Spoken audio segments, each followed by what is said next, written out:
کیا بولتے بسا اوقات بعض لوگ جو ہے نا حدیث کو بولتے ہیں بسا اوقات لوگ اپنی فکری طہارت کو مختلف نجاستوں سے گندا کر لیتے ہیں، مختلف خباثتیں اپنے ذاتی اخراج ذاتی مفادات کی نظر کر دیتے ہیں. تو ایسے لوگوں کو وقت بے وقت چند لوگوں کے سامنے ایک محفل میں جو ان کو ہیرو سمجھتے، سمجھ رہے نا، جی جی جو ان کے ہیروئزم کے قائل ہیں، جو ان کے سر پہ جو ہے نا کیا ہیروئزم کا تاج پہنا چکے ہیں، ایسے لوگوں کو بٹھا کے محفل بازی سمجھ رہے مجلس نشیدی میں اگر ان کی فکر کی طہارت نہ ہو، اگر ان کی فکر کو غسل نہ دیا جائے تو یہ ہمیشہ خود کو حق پہ سمجھ کر حق پہ چلنے والوں کو ضلالت اور باطل کی طرف راستہ بتاتے بیٹھیں گے. سمجھ رہا ہے؟ تو ایسے لوگوں کو محفل میں بٹھا کے وقت بے وقت جو ہے نا کیا ہے یہ غلط ہے یہ صحیح ہے اگر نہ کہا جائے تو آپ جیسے حق پر کام کرنے والے دین کا صحیح جذبہ رکھ کر اخلاص للہیت کے ساتھ تضرع ابتلاء کے ساتھ کام کرنے والوں کو جو ہے نا کیا ہے یہ لوگ مایوسی کی راہیں دکھائیں گے. آپ صبح اٹھ رہے ہیں دین کا جذبہ لے کے، لیکن شام میں ایک ایسے شخص سے بات کر کے آپ مایوسی کے ساتھ سو رہے ہیں. حدیث مبارک میں قیامت کی نشانی یہ ہے کہ یصبح الرجل مومنا ویمسی کافرا ویمسی الرجل مومنا ویصبح کافرا. قیامت کے قریب ایسا ہوگا کہ آدمی صبح کرے گا دین کی چیزوں پر ایمان رکھ کر، لیکن شام میں وہ اس کا منکر ہو کر سو جائے گا. پھر رات میں وہ جو ایمان رکھنے والا ہوگا لیکن رات میں سو کے اٹھا، صبح تو اس کے نظریات تبدیل ہو جائیں گے. کیا ہے یہ؟ اس کا تعلق روزمرہ آپ جن لوگوں سے ملاقات کر رہے ہیں، ان سے جو بات ہو رہی ہے، ان سے جو تکلم ہو رہا ہے، ان سے جو تخاطب ہو رہا ہے، جو گفتنش کے پیرائے آپ کے ساتھ استعمال کیے جا رہے ہیں، تھوڑا سا آسان، ان کے ساتھ جو بات چیت کرنے کے جو میتھڈ ہے، ٹیکنیک ہے، وہ لوگ جس طریقے سے آپ کے ذہن پہ اثر انداز ہو رہے ہیں، اس کی بنا پہ آپ دین کی کئی چیزوں سے جن کو آپ اچھا سمجھتے تھے آپ غلط سمجھنا شروع کر دیں گے. تو اس بنا پر ایسے لوگوں کو چار میں بٹھا کے ان سے بات کرنا یا بحث کرنا یہ نیچے گرانا نہیں ہے، بلکہ ایک دوسرے کی فکری طہارت ہے. یہ جی آپ اگر پیشاب کرے جی اس وقت یہ بھی ہو سکتا ہے کہ نیت بھی اچھی رکھے کرے تو کافی ہے، نیت بھی اچھی رکھ کے کرنا ہے. اور دوسری بات یہ ہونا ہے. صحابہ کرام کے درمیان بھی ہم دیکھتے ہیں کہ مشاجرات ہوئے، ان کو جنگیں نہیں بولتے، مشاجرات بولتے. مشاجرات کا مطلب ایک نظریے پہ عمل کرنے کے لیے ترجیح کس کو دینا چاہیے، اس معاملے میں اختلاف ہوا صحابہ کرام کے درمیان، اور اس اختلاف کی بنا پر یعنی ترجیح میں اختلاف کی بنیاد پہ جنگیں ہوئی. مثلا اختلاف کیا تھا؟ کسی بھی مسئلے میں اختلاف، جیسے خلافت کا مسئلہ ہے، سب سے بڑا مسئلہ کہ خلافت پہ کون فائز ہوں گے، خلیفہ کے حکم کی اہمیت کیا ہے، اس کی حیثیت کیا ہے، کیا خلیفہ کا حکم اللہ کا حکم ہے یا نہیں، اللہ کے حکم کو الگ کرے خلیفہ کے حکم کو الگ کرے. ایسے بھی فرقے پیدا ہوئے. تو ان معاملوں میں بڑی بڑی جنگیں ہوئی. تو ان بڑی بڑی جنگوں کا تاریخ اسلام جو ہم کو بتا رہا ہے، اس کا مطلب کیا ہے کہ آج بھی معمولی چھوٹی بات بھی بڑی ہو جا سکتی، بڑی بات بھی چھوٹی ہو جا سکتی. تو جو لوگ آپ کی ہمت شکنی کرتے ہیں دین کے معاملات میں، دین کے کاموں میں، اور آپ جو کام انجام دے رہے ہیں دین کا، اس میں ان کو شامل نہ کرنے پر اس میں نقائص نکالتے ہیں، تو گویا وہ لوگ آپ کی ہمت شکنی کر رہے ہیں. جی آپ اپنی جگہ کام کریے، آپ اپنی جگہ کام کریے، ہر ایک اپنی جگہ کام کرتا. اللہ تبارک و تعالیٰ ارشاد فرمایا کہ کل یعمل علی شاکلتی فربکم اعلم بمن هو اہدی سبیلا. سورہ بنی اسرائیل کی آیت ہے کہ کل یعمل علی شاکلتی، ہر کوئی اپنے ماڈل پہ کام کرتا ہے.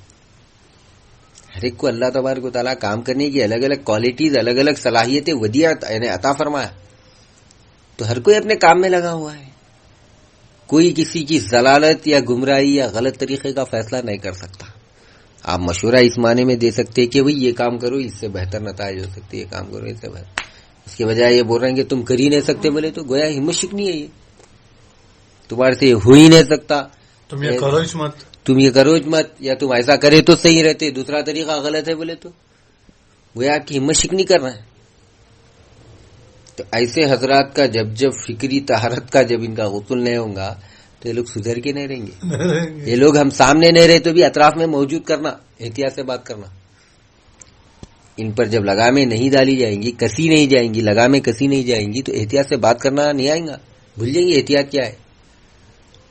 تو ایک مرتبہ جب محفل میں ان کی کلاس ہو جائیں گی تو غائب آنے میں بھی انہوں ہمارے حاضری سمجھ کے احتیاط سے بات کرتے. بھائی انہیں تو نہیں ہے لیکن اس تک بات پہنچی تو یہ جو خوف اندیشے رہتے ہیں بہت بڑی چیز ہے. زبان و قلم میں جب یہ خوف آتا ہے تو آدمی احتیاط کا دامن تھام لیتا ہے. تو جو شخص بے خوفی سے جو ہے نا کیا ہے زبان کے گھوڑے دوڑاتا ہے، تو گھوڑے جو ہے نا کیا اگر لگام کے بغیر ہوں گے تو لگام کسنا یہ شرعی مسئلہ ہے، یہ شرعی حکم ہے. یہ سمجھ رہے آپ؟ وہ شخص جس کو امام یوسف بولنا آ گیا جبکہ اس کو یہ نہیں معلوم کہ امام ابو یوسف ہے، وہ سمجھ رہے ہیں. فقہ کے اتنے بہت بڑے عالم دین ائمہ کرام میں امام اعظم کے خاص شاگرد وہ امام ابو یوسف تھے، نہ کہ امام یوسف. جن کو امام یوسف اور ابو یوسف کا فرق نہ ہو وہ لوگ دینی معاملوں میں ہر قسم کی رائے دینے لگے تو سمجھیو کہ دجالیت کے لیے زیادہ دیر نہیں ہے. اب رہی دوسری بات کہ بھئی جیسا آپ فرمائیں کہ بھئی دین کے معاملے میں ایک دوسرے کو نیچے نہیں دکھانا، بالکل برحق بات ہے. دین کے معاملے میں ایک دوسرے کو نیچے دکھانے سے دین کو گویا مذاق بنانا ہے. یعنی نہ سامنے والا فریق حق پر ہے نہ ادھر کا فریق حق پر ہے. کیوں بولے تو قرآن کریم اللہ تبارک و تعالیٰ فرماتا ہے اعوذ باللہ من ان الذین یشترون بآیات اللہ ثمنا قلیلا. لوگوں میں بعض وہ بھی ہیں جو اللہ کی آیتوں کو، نشانیوں کو بیکار کے بحث و مباحثے میں کم قیمت پہ بیچ دیا کرتے ہیں. اولئک لا خلاق لهم، ان لوگوں کے لیے کوئی کامیابی نہیں ہے. مثلا کس طریقے سے بیچتے ہیں؟ اس کا مطلب یہ ہے کہ بھائی سامنے والے کو نیچے گرانے کے لیے مخصوص پیرائے میں، مخصوص بیک گراؤنڈ میں، مخصوص تناظر میں اسی قسم کا ٹیکسٹ یعنی آیت کریمہ یعنی کیا بولتے احادیث مبارکہ ایسے منتخب کرتے جبکہ ان کو معلوم ہے اس کے مقابل یہ حدیث ہے، لیکن اس کو جان بوجھ کے نظر انداز کر دیتے، انجان ہو جاتے ان آیتوں سے، ان احادیث سے. بعض ایسے احادیث جو ان کے اپنے مفہوم کی ہے وہ پیش کر کے سامنے والے کو ذلیل کرتے ہیں. تو یہی لوگ ہیں جو آیتیں یعنی قرآن کریم کی آیتوں کو بیچتے ہیں. کس کے لیے؟ اپنی عزت کمانے کے لیے، محفل بازی کے لیے، مجلس نشینی کے لیے. ولا ينظر الیہم، قیامت کے دن یہ ایسے ذلیل ہوں گے کہ اللہ ان کی طرف نظر اٹھا کے نہیں دیکھے گا. ولا یزکیہم، نہ ہی ان کا تزکیہ کرے گا، یعنی ان کے نفوس کو پاک نہیں کرے گا. وَلَهُمْ عَذَابٌ أَلِيمٌ، اور ان کے لیے دردناک عذاب ہے. سورہ آل عمران کی آیت 3 پاری کی آیت. تو یہ کفار و مشرکین کے متعلق ہے یا مومنین کے مطلق ارشاد؟ ارے بھائی کفار تو قرآن پہ ایمان ہی نہیں رکھتے تو بیچنے کا کیا مطلب ہے؟ اچھا انہیں تو ایمان ہی نہیں رکھتا قرآن پہ، تو ان کئی کو بیچیں گا قرآن؟ قرآن وہ بیچتا جو اس پہ ایمان رکھتا، اس کو یاد رکھتا، اس کو دلیل کے طور پہ پیش کرتا، انہیں بیچ سکتا. آپ جس چیز کے مالک ہیں اسی چیز کو آپ بیچ رہے ہیں، یہ کہا جاتا نا. جی آپ کے پاس ایک قلم ہے، آپ بیچ سکتے ہیں کیونکہ آپ کا قلم ہے وہ. واہ سبحان اللہ. میرے پاس قلم نہیں ہے، اگر آپ یہ بولے کہ میں قلم بیچ رہا ہوں، میں جس چیز کا مالک نہیں اس کی بیع و شراء کر ہی نہیں سکتا. بیع و شراء کے لیے تملیک شرط ہے، مالک ہونا، یعنی وہ آپ کی پراپرٹی میں ہونا. وہ چیز جب وہ آپ کی پراپرٹی میں ہوں گی تو وہ چیز جب آپ کی ملکیت میں ہوں گی تو اس چیز کو آپ حق بیع رکھتے، بیچنے کا حق رکھتے. تو اللہ جو بول رہا ہے کہ اشترون بآیات اللہ ثمنا قلیلا، اللہ کی آیتوں کو، اللہ کی نشانیوں کو کم قیمت میں بیچا کرتے ہیں. بول تو وہ لوگ جن کو آیتیں یاد ہیں یا اس کا مفہوم جانتے ہیں یا اس کے مطالب و مفاہیم کا ادراک رکھتے ہیں، ادراک مانے سمجھ، شعور، سمجھ رکھتے ہیں، شعور رکھتے ہیں، وہی لوگ تو مراد ہیں. اس میں کافروں کو کیسے شمار کریں گے؟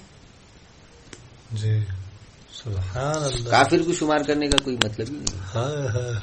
سبحان اللہ. اب رہی بات آپ جیسا فرمائے کہ بھئی بحث و مباحثے میں ایک دوسرے کو گرانا مقصود نہیں رہنا چاہیے، بالکل حق بات ہے.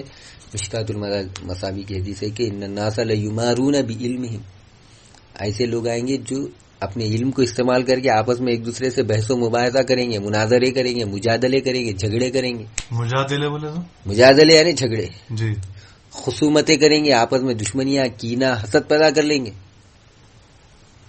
تو ان کی مذمت کی گئی. مشکات المصابیح ابواب العلم، یعنی علم کی فضیلت اور علم کی مذمت، کیسا علم سیکھنا چاہیے، کیسا علم نہیں سیکھنا چاہیے. مشکات میں جو باب ہے اس باب کی حدیث ہے یہ. لیمارون بھی، ممارا مطلب یعنی آپس میں ایک دوسرے دلیلیں دے کے بحث کر لینا، یہ بات برحق ہے، لیکن آپ جس تناظر میں جس بیک گراؤنڈ میں بول رہے ہیں وہ بیک گراؤنڈ غلط ہے جی، ایسے لوگوں کا وہ بیک گراؤنڈ تذکیہ غلط ہونا بھی ہے. ضروری ہے. ایسے لوگوں کی جب تک آپ غسل نہیں کریں گے ذہن کا تو یہ لوگ جو ہے نا کیا اپنی زبان کے معاملے میں بے لگام ہو کے رہ جائیں گے. ایسے لوگ جب بے لگام ہو کے رہ جائیں گے تو مخلصین کے لیے رکاوٹیں قائم کریں گے، مخلصین کے لیے رکاوٹیں قائم کریں گے. مخلصین جن راہوں میں چل رہے ہیں ان راہوں میں گڑھے کھود دیں گے. اس لیے ایسے لوگوں سے بحث کرنا یا ان کو دوسرے معنی میں ان کو ڈیفیٹ یعنی شکست کا منہ دکھانا ضروری ہے. بالکل بالکل یہ چیز اس حکم میں نہیں آتی، کیونکہ امام اعظم ابو حنیفہ رحمۃ اللہ علیہ کا قول ہے کہ علم بغیر بحث کے نہیں آتا، علم بغیر جدل کے نہیں آتا. جدل مانے محنت، نہیں، مشقت، بحث، ڈسکس، آرگیومنٹس، نیگوشیشن، ان چیزوں کے بغیر علم نہیں آتا. تو ممکن ہے کہ ہم بحث کر رہے ہیں تو بحث میں ایک تو علم حاصل ہو رہا ہے، چاہے وہ فریق مخالف کو ہو یا فریق موافق کو ہو، علم حاصل ہو رہا ہے.